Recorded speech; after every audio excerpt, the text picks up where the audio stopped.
আসসালামু আলাইকুম ভিউয়ার্স, সবাই কেমন আছেন জানাবেন।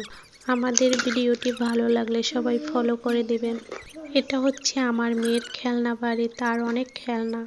সে অনেক সুন্দরভাবে খেলনাগুলো সাজিয়েছে। আমিও ছোটবেলায় ফিরে যাই মামুনির খেলনাগুলো দেখে। সকালবেলা উঠে নাস্তা করে আমি গোসল করে নিয়েছি, তারপরে আমি চুলগুলা শুকাচ্ছি ফ্যানের বাতাসে। চুল ভিজা থাকলে আমার মোটেই ভাল লাগে না।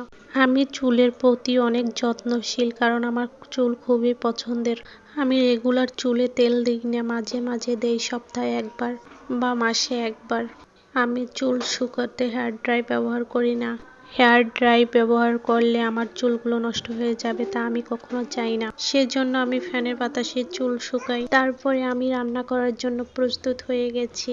আমি আজকে আমার মেয়ের পছন্দের খাবার রান্না করব। আলু দিয়ে মাছ।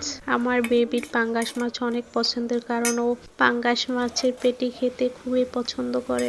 ছোট বাচ্চা তো, তাই ভেজে রান্না করলে খেতে চায় না। ওকে আলু দিয়ে মাখা মাখা ঝোল ঝোল করে রান্না করে দিলে ও অনেক ভালোভাবে খায়। যাদের বেবি আছে তারা প্রতিদিনই আপনার বেবি কী খেতে পছন্দ করে সেই জিনিসগুলোই রান্না করবেন। আমি আমার মেয়ের প্রতি খুবই যত্নশীল। আর ডাল আমার প্রতিদিনের আইটেমে থাকে, হয় ডাল চচ্চড়ি, না হলে ডাল ভুনা। এইভাবে রান্না করলে আমার বাচ্চা একটু পর পর ডাল খাবে।